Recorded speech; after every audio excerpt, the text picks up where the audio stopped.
So today I am going to be weighing in on the most contentious and debated part of the audiophile hobby, and that is, do cables matter? And if so, how much?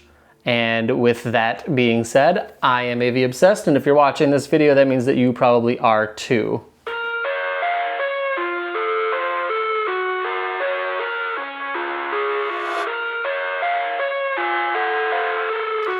So today's video, I am just going to be talking about RCA cables.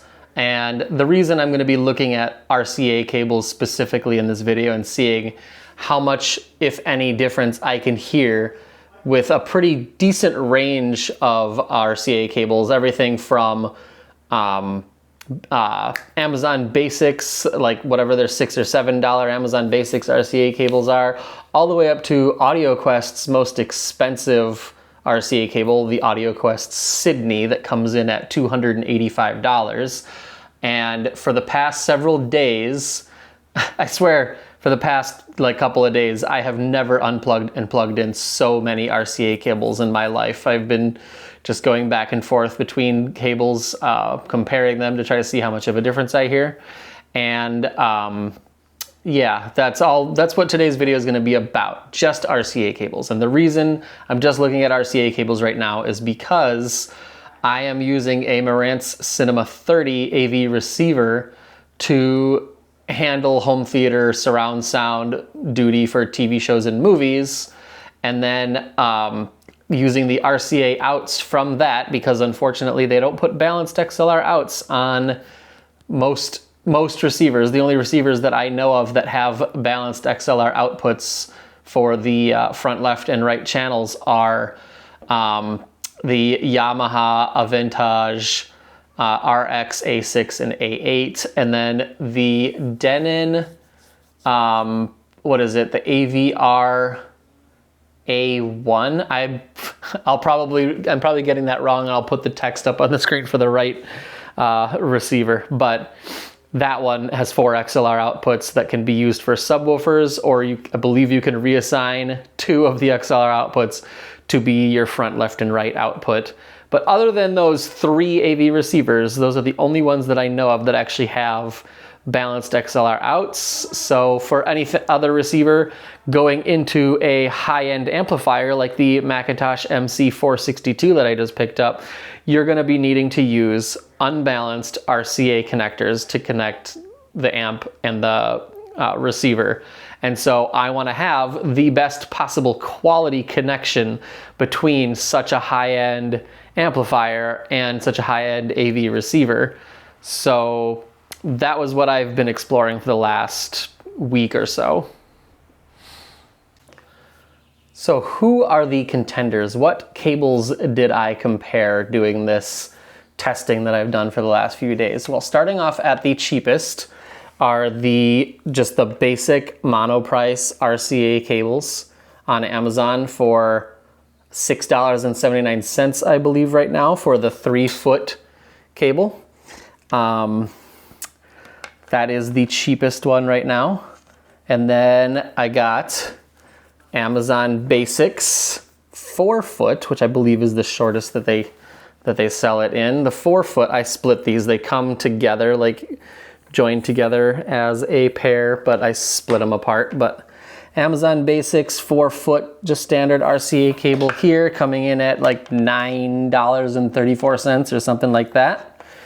And then another really popular brand with reviewers and people recommending it in like audiophile forums and stuff like that, World's Best Cables. You can find these on Amazon.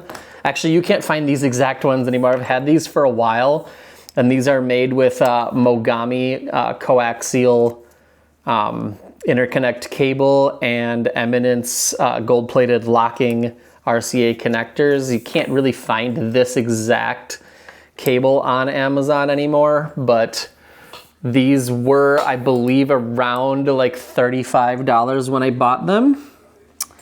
And then I would say probably the next most popular one that is recommended a lot on like budget audiophile related things are the Blue Jeans cables. These are the Blue Jeans LC1s in a 3-foot cable. These come in at $53. And this one is going to be a little bit of a dark horse in the race. These really fancy, really nice looking RCA cables, which are using Kimber 4TC braided wire and WBT connectors. These I actually got on eBay from a Chinese seller. Like basically the Kimber bulk cable and the WBT connectors are just components that you can buy for building your own cables. But this just comes from someone who is, I'm sure, buying this stuff at some place like the Shenzhen Chinese market for like, you know, a lot less than what we can buy this stuff over here for, and then putting the cables together himself and then selling them on eBay. I bought these because they look really good, and the very well-known name brand components, so I thought that these RCA cables would sound really good. They cost about, I believe, $40 after taxes and shipping.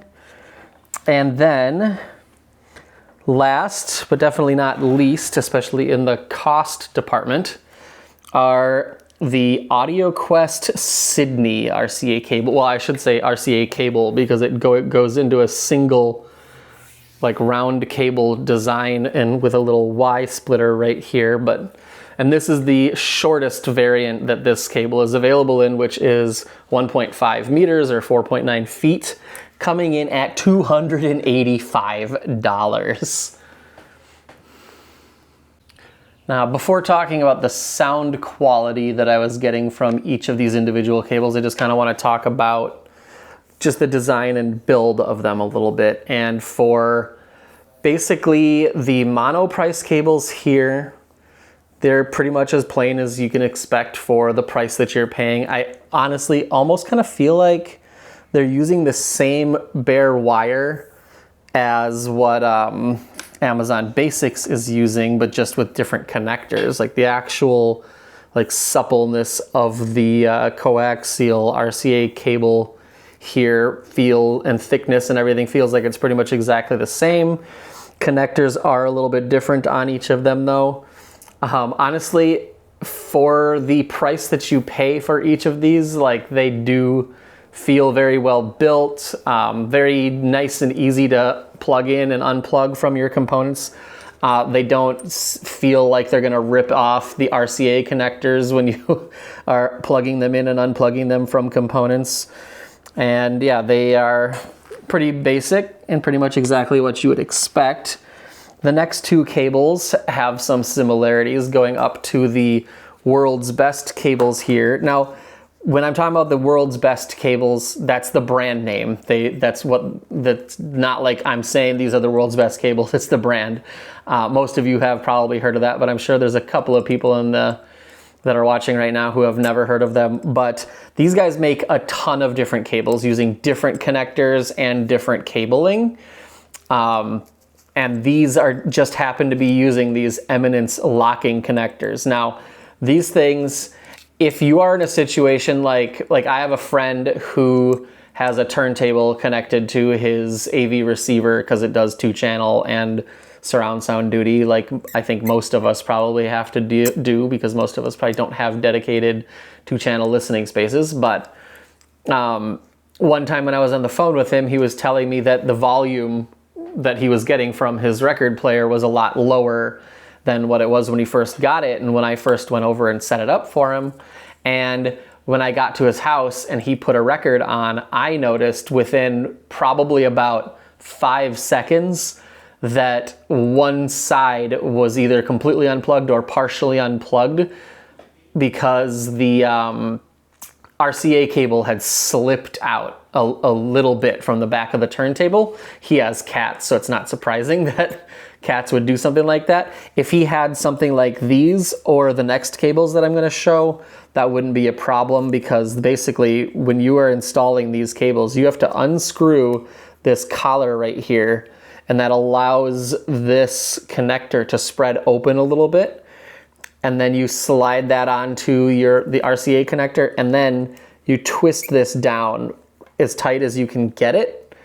And this collar, when you twist it, it moves forward, squeezing the outside of the connector down onto the RCA connector, just clamping onto it so it doesn't let go. So if he had cables like these, then he wouldn't have to worry about, you know, if his cats get behind his entertainment stand again and disconnecting one of the RCA cables from his record player. And as far as the thickness and how nice and bendable the coaxial like RCA cable is here, you know, pretty similar, a little bit stiffer than the Amazon Basics and the Monoprice, but not by a lot. And then the next cable I'm going to talk about, I love the design of these. Like this just looks to me extremely high-end and extremely fancy. And they have a similar design with the locking RCA connector, except for it works in reverse. So the other one, when you unscrew it, the collar slides down, which allows the RCA, like the outer part of the connector, to spread open. This one, you have to unscrew it basically towards whatever you're connecting it to, and then when you slide this on, you tighten this down, and as this tightens down, it's pushing on the outside of the RCA connector, causing it to clamp down onto whatever you're connecting it to. So it has a similar mechanism, but it works in reverse from the Eminence connectors on the World's Best cables.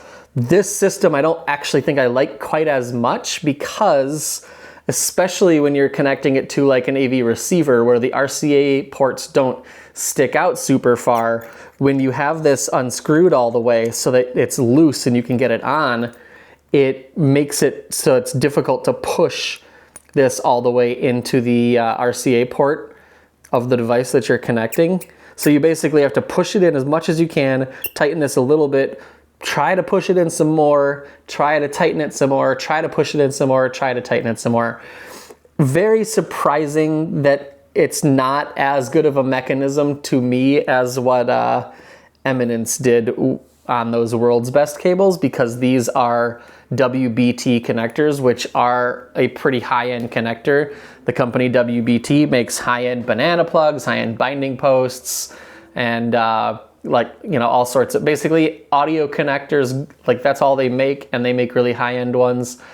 The mechanism on these, it works, but I feel like it's not as good as what's on the World's Best cables with the Eminence connectors. And then, oh yeah, I guess I should talk about the little flexibility with these. They're still fairly flexible, but they're definitely not going to be, unless you just permanently bend it tight to a tight radius. They're a little bit stiffer and not as bendable as the previous cables. And then getting to the Blue Jeans cables. A little bit thicker and stiffer than the first couple, like the Monoprice and the Amazon Basics and the World's Best. A little bit thicker, a little bit stiffer, so cable management is not going to be quite as easy with these. Connectors, very, very solid feeling, like just that's an all metal connector right there, essentially. Like this part right here isn't even actually part of the connector, it's just a little sleeve that slides over the end of the connector to basically act as strain relief, and then obviously mark the red and the white so that you can separate left from right. But these connectors slide on and off super easily, but they still do feel like they have enough grip to where they're not going to slip off accidentally too often. But if you're someone with kids or cats or something like that, might not be the best situation. I would recommend looking at something like the World's Best cables with the Eminence locking connectors. And then the most expensive, but one of the least expensive feeling cables of the, 5 sets that I have here, the Audioquest cables. Now the design of these cables, honestly, they feel super cheap. It kind of surprised me. At $285 when I was unboxing these, I was expecting them to feel like a $285 cable. I thought it was going to be a little bit heavier, a little bit thicker. I thought that the connectors were going to have a little bit more heft and like just quality feel to them, and they really don't. None of that essentially really matters. Obviously, all that matters is the sound quality. But there is one major fundamental flaw to the design of this cable. And now they could be doing this because this is better for shielding, like having the left and the right merge together into one single cable right here, possibly is better for shielding to reject, you know, RF noise and stuff like that from getting into the signal chain. But having such a short little like Y section here makes it so that if you have an amp or anything where your RCA connectors aren't really close to each other, you will not be able to use this cable. Like for example, the amp that I had before I got my Macintosh MC462, I mean I still have it, is the Rotel RB1590, and those RCA connectors are a good 8 to 10 inches apart. You could not possibly use this cable with that amplifier. There's just no way you can do it. So, I mean, if it's possible to do it without sacrificing the cable's ability to reject noise and RF interference and all that stuff, I would like to see Audioquest extend this section down a good like 6-8 inches or so that this Y section is big enough to where you can spread these out and plug them into RCA connectors that are not, you know, just a couple inches apart from each other. Other than that though, the connectors feel fine. I mean, they slide on and off pretty nice and easily, and yeah, it's pretty much what you would expect to feel with a standard RCA cable. Not quite what I was expecting from a $285 RCA cable. Now we finally get to obviously what is the most important part of this comparison, is the actual sound quality. Now, the first thing I'm going to talk about is the fact that when I'm actually sitting in my listening position, listening to music at high volumes, I probably could not tell the difference from one cable to another. But the biggest difference that I noticed is in the noise floor. Like if I get up close to the speakers while the music is paused, there's a massive difference between the cables, and so pretty much it seems like it all really comes down to how well shielded these cables are, how well they can reject like RF noise and stuff like that.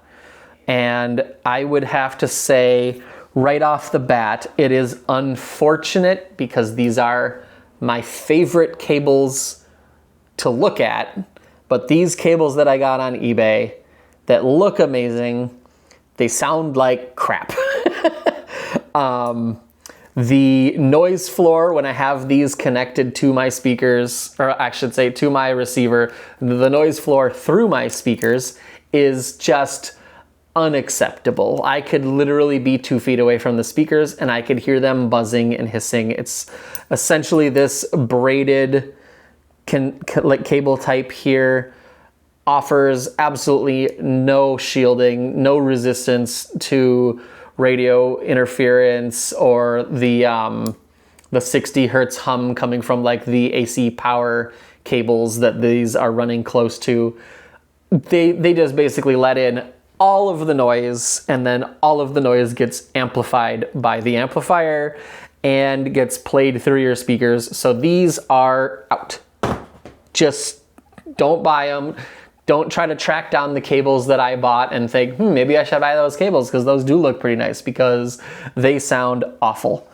I would say the next cable, I'm actually going to group these two together, the Monoprice and the Amazon Basics. Now, if you are on an extremely tight budget, I would say you're fine to get either one of these. Both of these perform pretty much exactly the same. I could hear the noise floor coming from my speakers when I was about, 8, 10, maybe 12 inches away with both of these cables. And then while sitting in my listening position, they sound pretty much the same as any other cable. So they're perfectly good choices if you are on an extremely tight budget and the build quality and just usability of these cables is pretty much exactly the same, and it's fine. So they get a recommendation for people who are on an extremely tight budget. Now we get into basically the three that are what I would say in a pretty high class category of performance. The Audioquest cable here, I'm actually gonna probably eliminate this from the contention, which means it's going back to Best Buy. This cable costing $285, the noise floor was not any better than the other two cables that I have left on the table here.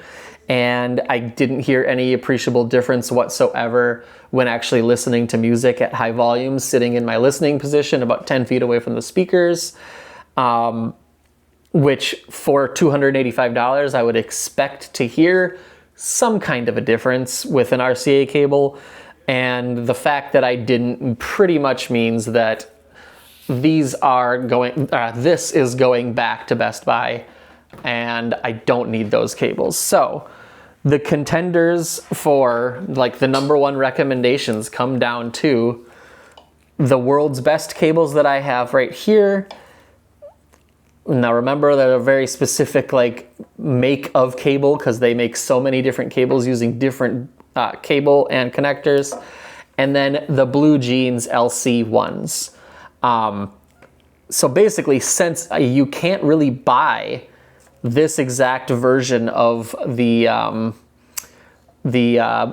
world's best cables anymore, my #1 recommendation by default has to be the Blue Jeans cable here. So with this cable connected, I felt like the noise floor was the lowest out of any of it was actually 6 sets of cables that I was comparing. The noise floor was the lowest with these connected.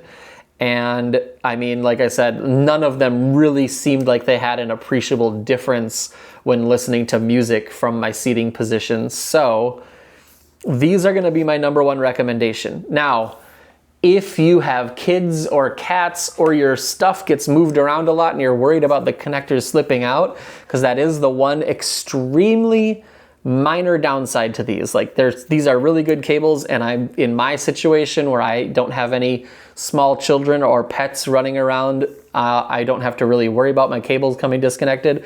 These are gonna be the ones that I'm gonna be running.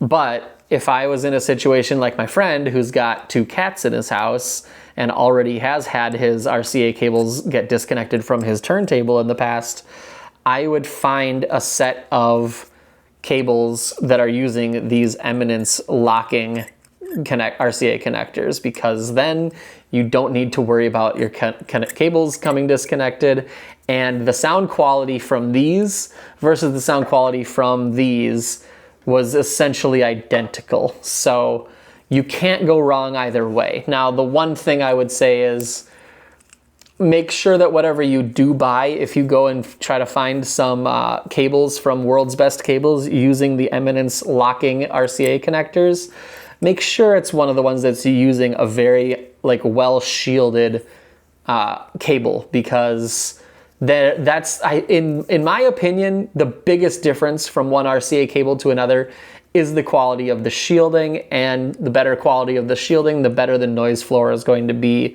And so if you're listening at close quarters or listening with RCA or with headphones on, then that could probably make a pretty big difference. So yeah, you would want to make sure you're going to find some really like well shielded cables with those connectors on them. But yeah, my #1 recommendation, Blue Jeans cables. They're pretty affordable. I mean, for as far as like the affordable hi-fi cables go, $53 I believe is what these are going for right now. This is the 3-foot version, like pretty affordable, pretty good build quality, and really, really good shielding and low noise floor, and just everything that I would pretty much be looking for in a cable. And the fact that they're not, a Y splitter that only has a couple of inches where you can't spread the cables apart enough to connect them to the back of a amplifier where your RCAs are.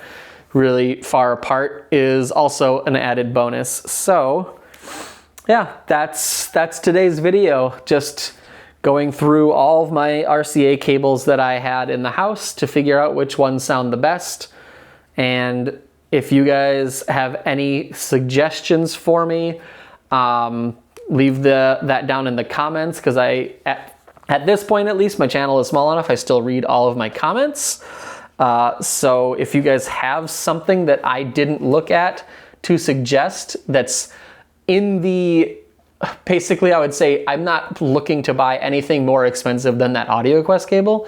So don't like try to recommend, you know, some crazy high-end esoteric RCA interconnects that cost thousands of dollars, because I'm not going to be spending thousands of dollars on it. But you know, anything under that like $200–300 price point that I didn't cover that you guys have experience with, leave it in the comments.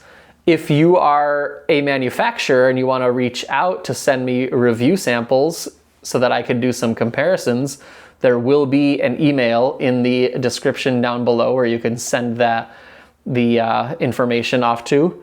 And if you made it to this point, then you probably don't hate what I have to say. So maybe you should think about clicking the subscribe button and the bell notification button down at the bottom so that you're notified when my new videos come out. And if you liked the video, give it a thumbs up, and I will see you guys in the next one.